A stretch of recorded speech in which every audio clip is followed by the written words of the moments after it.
I chose to, can you hear me?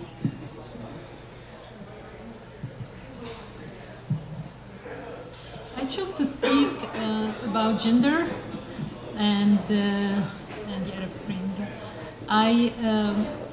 I guess I was invited to this talk because I work on the women's movement in the Middle East and North Africa. I just published my book about the women's movement in Morocco and the interactions among the Islamists and the feminists. And I'm going to say, in a second why I'm mentioning the book. But I also started lately working on, I started working 2 years ago on hip-hop, the hip-hop culture and youth cultural politics. So with the first step, which is Morocco, I'm from Morocco. And when the Arab Spring surprised all of us, I noticed a lot of similarities between the tropes that were present for at least 1 decade in rap music and the claims that people are putting out there in the streets. So I am trying to combine both my interest in the women's movement and gender and my new interest in hip-hop. But here I'm going to really focus on women's role and place in those revolts. I'm sure you all heard of Tawakkul Karman and her Peace Nobel Prize. She's the Yemeni activist. She's an Islamist and human rights activist. The reason I'm mentioning that she's an Islamist and human rights activist is because this is one of the ways in which the Arab Spring really blurred certain boundaries.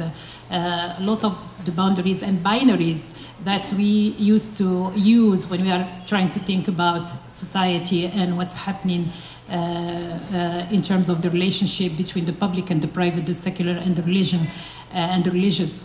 And the Arab Spring really challenges most of those established notions that we have about the role of religion, the place of women, the veil, and all those issues. So I am going to share with you some of my first thoughts about it. I'm going to be really giving a voice, because this is what I want to do here, giving a voice to the women themselves. So I'm not going to do my own speech. I'm rather going to be able to be reading from the women's blogs in Egypt, but also showing a lot of pictures of women from Egypt and from Tunisia.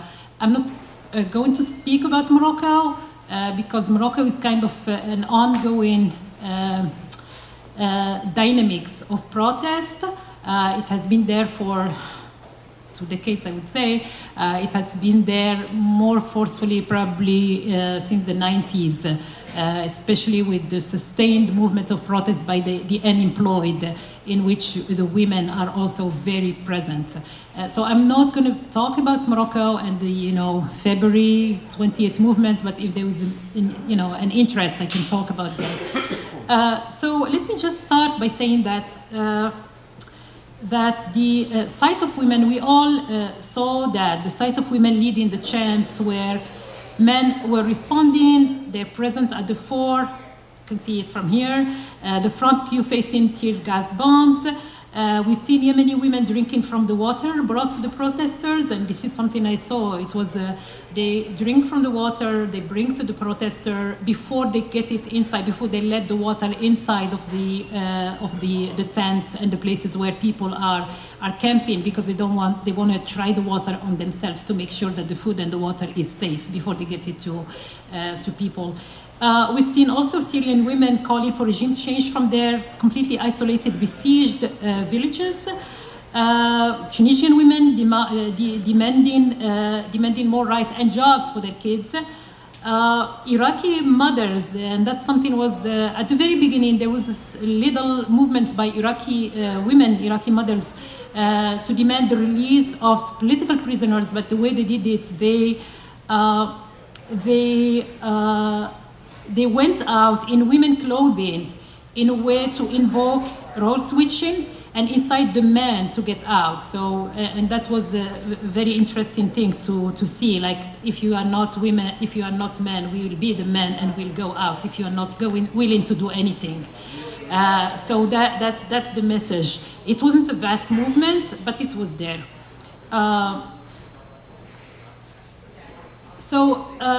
I'm also thinking here about the case of Iman al-Ubaidi, who was a journalist, Libyan, kidnapped during a televised interview in which he was charging Gaddafi's forces of rape.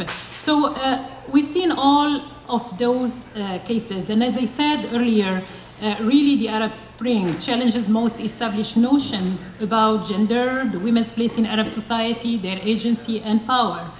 And on a more academic grounds, it has challenged, shown the limit of conceptualization that are based on binary thinking. As I said, about tradition and modernity, generational dynamics, which you mentioned earlier, which kind of really bridge the gap between older, younger generations, men, women, all kinds of educational background, economic background. Also the divide urban, rural was also bridged in those revolts. And also the political and the personal, okay? These are all types of binaries we use to try to use, I mean, we have been using to understand the world around us. And this binary thinking is also what underlines some of the fears expressed by a few people about the role of religion and the importance of the secular forces understood to be the most or the only democratic forces that the West could partnership with. And that was quite also questionable. We see, for example, some of the voices here in the United States against against Tawakkul Karman's reception of the Nobel Peace Prize because she's a veiled woman and because she is a member of Islah, which is an Islamist party in Yemen. So these, like Tawakkul Karman, should really be taken, as I argue here, as the embodiment of the changes that took place in the Islamist movements, broadly defined. In my recent book, I have detailed the ways in which feminism has been a major force of change in the Islamist movements, in the case of Morocco. Sometimes we've seen a split between the young and, let's say, the leadership of the Islamist movement. And a case during the Arab Spring, a case in point is the Muslim Brotherhood in Egypt and the split between the leadership and the younger generation, the younger members of the Muslim Brotherhood about what kind of